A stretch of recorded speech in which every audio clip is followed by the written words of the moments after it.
Oh, hey, you're back. I am. Welcome back. Yeah, well, we missed you last week. Looks like you've been missing a little bit. I wouldn't say I missed it, Bob.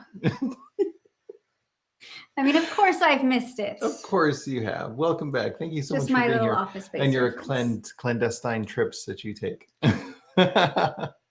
Well, if you ever have felt that your career is being held back by some mysterious force, kind of like a force field or some sort of magic, perhaps, Right, something similar to what happened in Westview, New Jersey. in Westview, New Jersey, what could possibly Hmm. happen there? Well, if you've ever felt that you're trying to get ahead, you're trying to get the next job, the promotion, you have all the credentials, etc., but you just can't get that next bit, well, this show is going to be for you. We look forward to helping explain a couple of great strategies that you can take to break through the barrier and get over to the other side.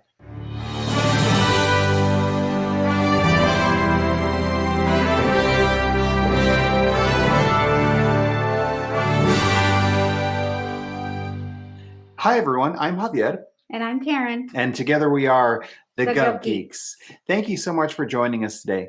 We get together every Thursday to talk a little bit about how to get in and get ahead in government with our wonderful show, Level Up Your 9 to 5 on 95 Gov Geeks Assemble. Okay, so what are we talking about this week, Karen? Today we're talking about how to deal with things that are holding your career back. Exactly. You mean like someone actually like using like a lasso of truth and just holding a person, keeping him still? I'm thinking it more of a Wanda Maximoff keeping everybody out of her perfect town. Perfect town, exactly. Sorry, no spoilers. No spoilers here.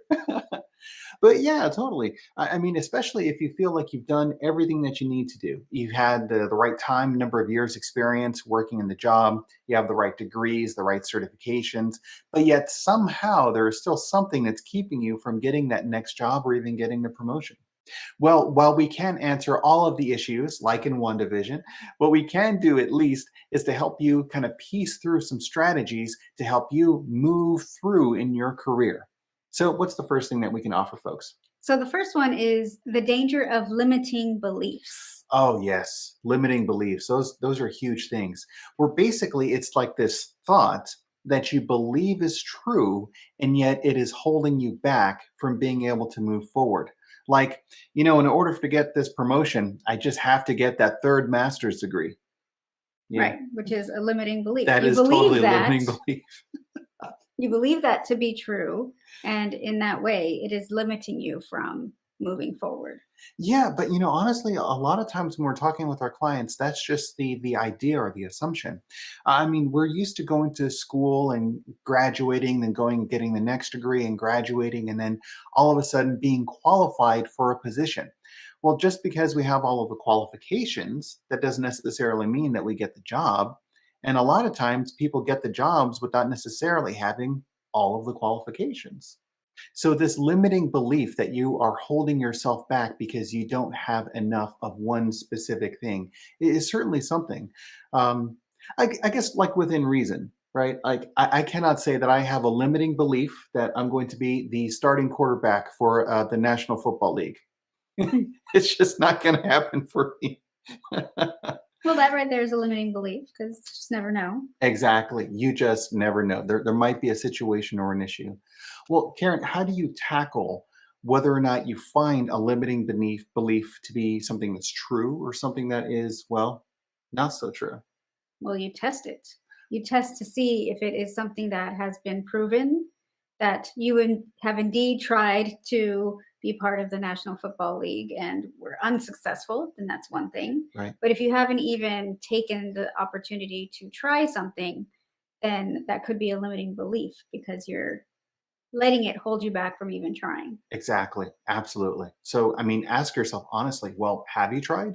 What is it that you're doing that perhaps you could change to allow yourself to really get that position? Can you try or take the opportunity? I think another thing is to look at a gap analysis.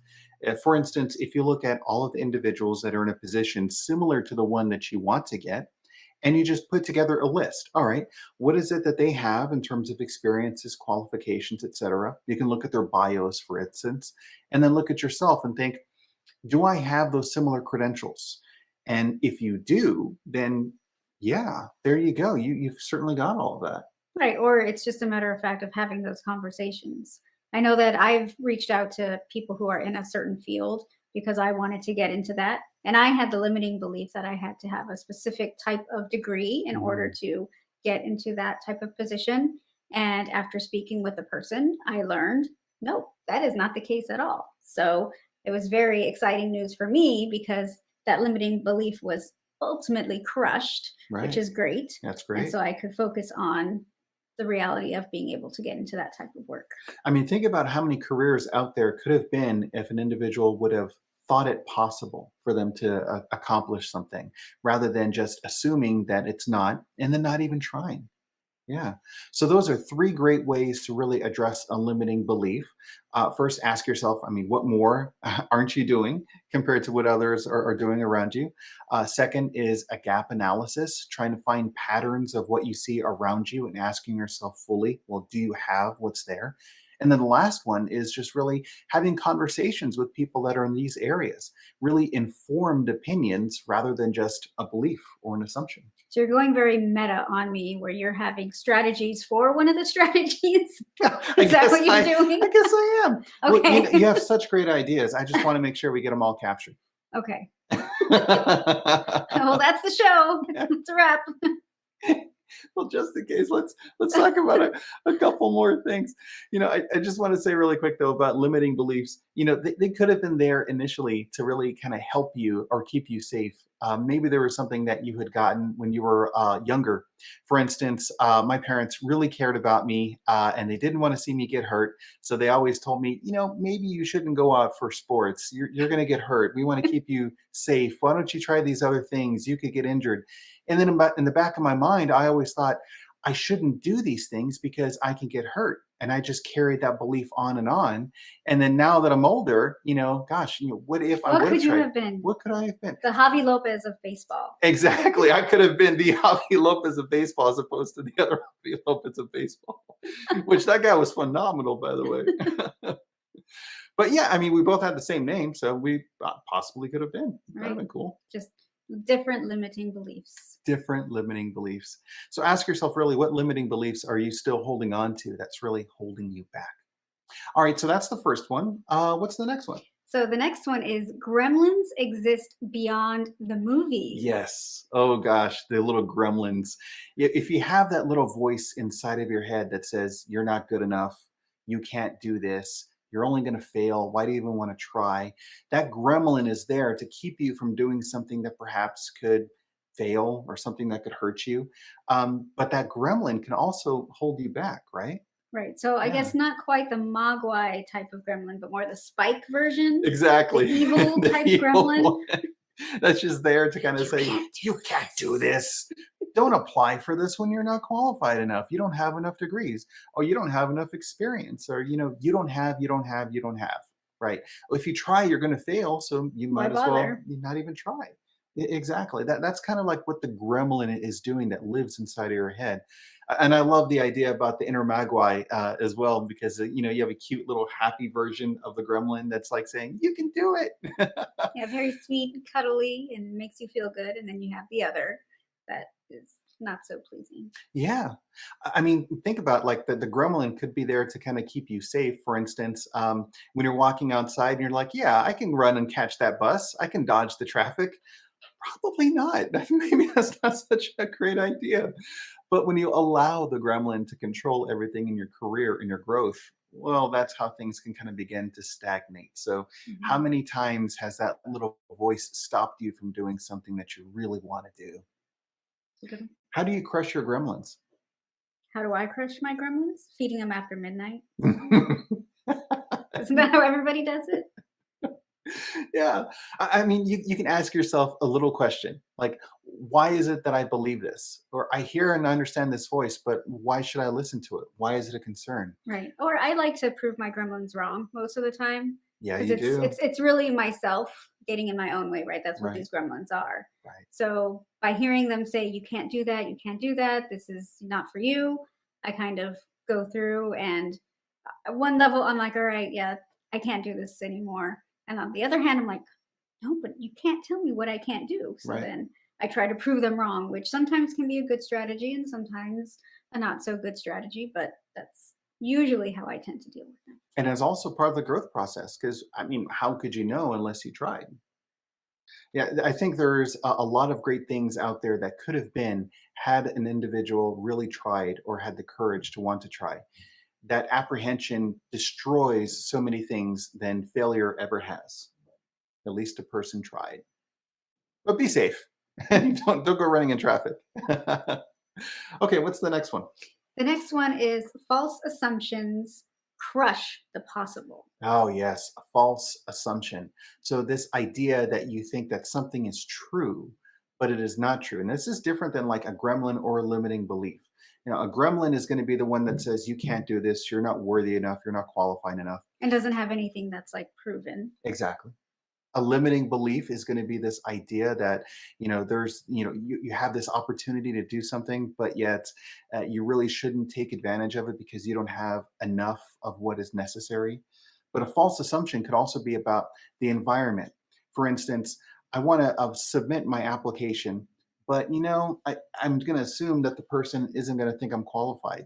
They're going to look at my resume or my application or my qualifications or where I got my degree from and say that I'm not qualified. That is an assumption that is incorrect.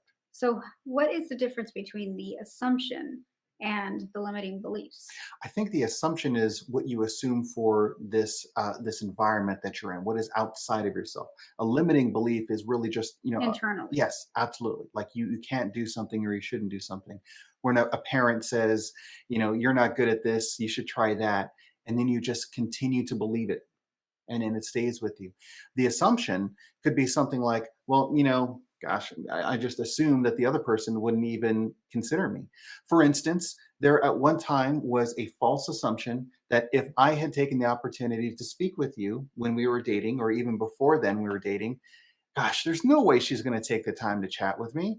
I mean, she's like such on this pedestal. How can I even possibly have a chance? I assume that she is going to be so great for me and so much better that, I shouldn't even try. So, assumptions could be something that we assume that another individual could take or an environment could take. For instance, like when I first saw you at a wonderful party, I could have had the false assumption that she is so awesome. She is so wonderful. There's just no way that she's going to want to talk to me. That is my assumption about her, about this environment. Instead of the one that you did have where you pretty much knew you would be able to strike up a Well, conversation. You there had we that go. confidence. Having that confidence, or at least trying. Because what if she would have said yes? And the first date and the second date, and here we are 20 plus years later. Here we are. Yay! Well, why can't it be the same for your careers and for your growth opportunities? I mean, put in the application. The worst that they can do is say no. Reach out to people to try to have conversations to build your network and try to establish a good understanding about who the hiring managers are. Try it. You might not fail. Don't let those assumptions hurt you. But All yeah, and I right. think it's interesting how you would say that they crush what's possible Yeah. because you're assuming something, so you don't put in that application, which doesn't even give you a chance to try for it, Right. and the possibilities are gone. Oh, the announcement, the job closes in a week. I'm going to assume that they've already picked the person that they need. So why do I even bother applying? A false assumption Or a correct assumption, but still doesn't mean that there's not that possibility. that there's not that It's still an possibility. assumption nonetheless. Exactly. So challenge those assumptions. You don't have to believe every thought that you have. You can take the opportunity to evaluate what that is and make the determination and the judgment to give it a shot, anyways. Yeah. So the moral of this is do instead of do not, right? You said it so much better. Do. Yes.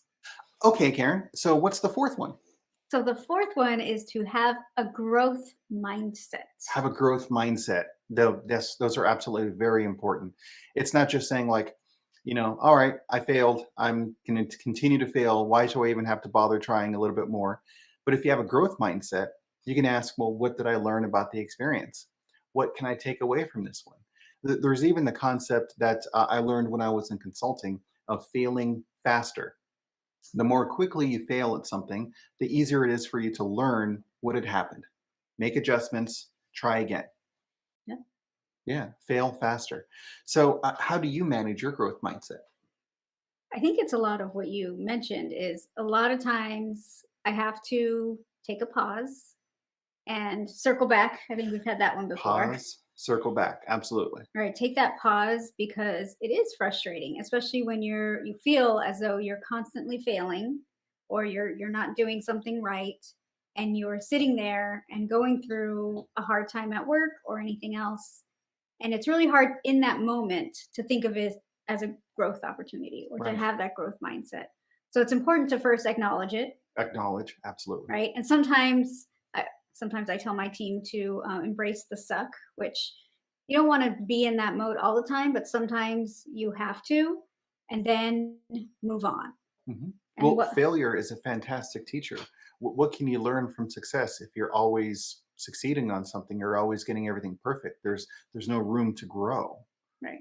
Yeah. Yeah, but it is making sure that you acknowledge it so that you recognize it, you take a moment, reflect on it, and there has to be some aspect of growth through Right. it. What can I learn from this? What can I take away from this? What is this situation trying to teach me? What can I do differently next time? How has this changed how I view my opportunities? Mhm. Very powerful questions. And these are self coaching questions that you can ask yourself as you continue to move through your career and you allow others around you to learn and grow as well. So, I mean, if you're in a leadership position and you're speaking to someone about a challenge or an issue that they've encountered, well, take the coaching mindset. This is an absolutely fantastic opportunity because if they're not trying and failing, then they're not learning. And if they're not learning, then the organization isn't growing, and that could be very challenging, especially in the public sector where we're trying to do the best for the public, but it continues to be behind other sectors if it's not learning, growing, developing in a way that it could be. Right, and it's very challenging just to fail in any position. But I know for the public sector, it is challenging because sometimes you have, lives at stake or, Right. so it's definitely very difficult to have that mentality. But again, mistakes will happen and you have to learn from them and figure out how to not let them happen again. Exactly. So, what are the four different areas that we went over today?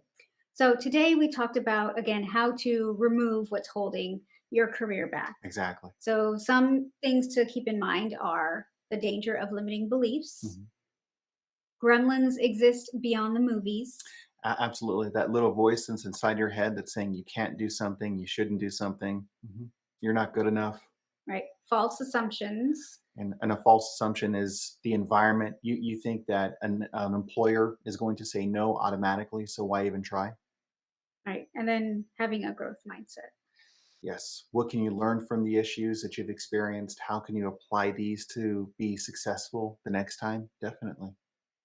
I'm curious from your perspective, what of all of those four areas was your favorite one? My Mhm. favorite one to talk about or experience, or Oh gosh, it's such a great question. It's all up to you. I would say having a growth mindset because that took some time. Because I don't know if you're familiar with me, but I enjoy trying to do a very good job, and oftentimes I that is something that gets in my own way because I try to do things, I guess, too hard and fast, and sometimes it causes stress. Yeah. So I've had to learn how to have that growth mindset to learn that sometimes challenges are growth opportunities in disguise, Yes, they but definitely you are. have to go through them. But you have to, because that's how you internalize the lesson. It's not like you've just memorized a fact on a piece of paper.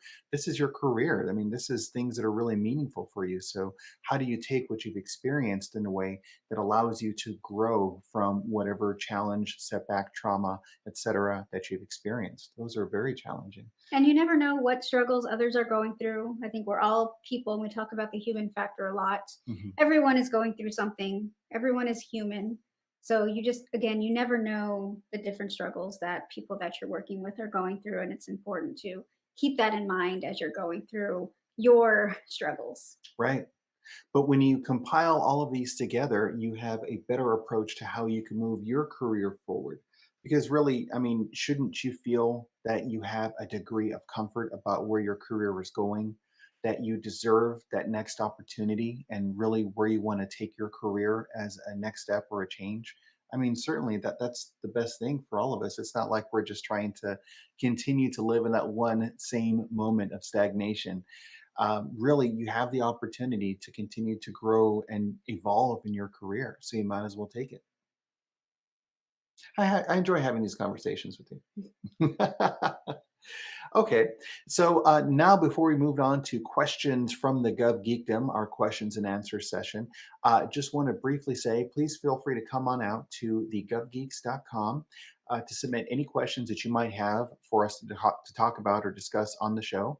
Also, feel free to sign up for our Gov Geekdom community, where you actually have the opportunity to get a free course on resume writing. There's templates, links from USA Jobs and OPM and other sites that are very helpful, templates to write your resume, as well as a great mini course that we have established there for you as well. Okay, so these questions, Karen, I think come from some of the other presentations that we've had over the past 2 weeks. What's the first one? The first one is, how do I know I'll like the new job? Oh gosh, what a great question. I guess the short answer is you don't. You don't. Yeah, I mean, knowing for sure 100%, that's really challenging. Yeah. I mean, I've experienced positions where I thought that I knew what I was going to experience going into the job, and then really it wasn't the same thing. Um, I think one of the best things that you can do is to know everyone in that position or in that area as much as you can ahead of time. And that's really where your network comes into play.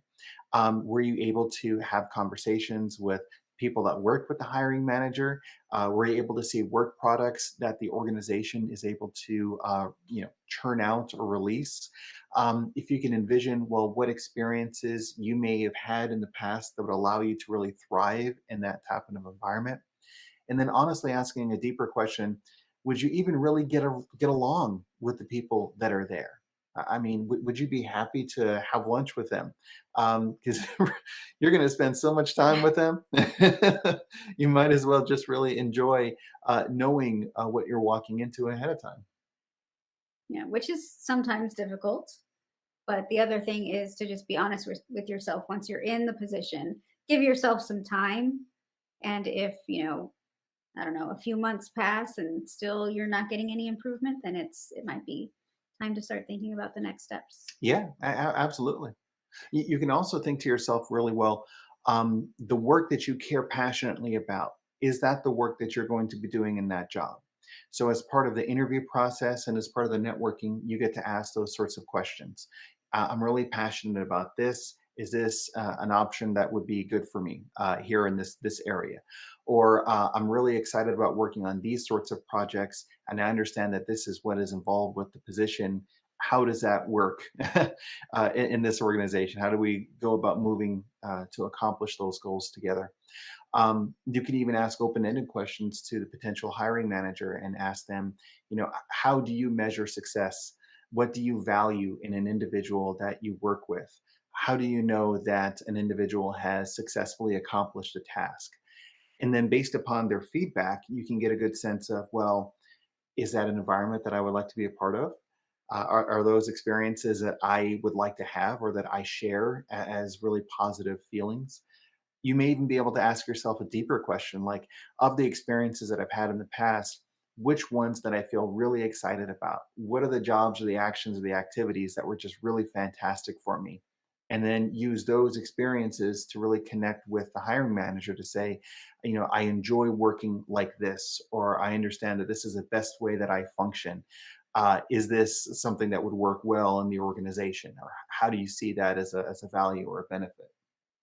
Right. And not only during interviews or anything like that, but even just regular performance reviews. Right. It's important to ask those same questions. Yeah, yeah. I mean, if the other person sitting on the other side of the table has the pen and the piece of paper and they're determining whatever you're going to get for your performance rating, maybe you should, understand, well, what's the criteria? How are you being evaluated? What is good? What is not good? Mhm. Yeah. And then also at the end of the day, I'd say if you know that you're going to be doing work that you love, well, that's at least something that you can feel positive about knowing. So you may not necessarily love the environment, but if you know that you love the work, that's something that you can really focus on. Cool. All right. Well, what's the next question? So the next one is, how do bonuses work in the government? How do bonuses work? Well, how do your bonuses work, Karen? You get 80% bonuses every year. No, it's very performance driven, and Mhm. it's usually based on if I worked on a specific project or something like that.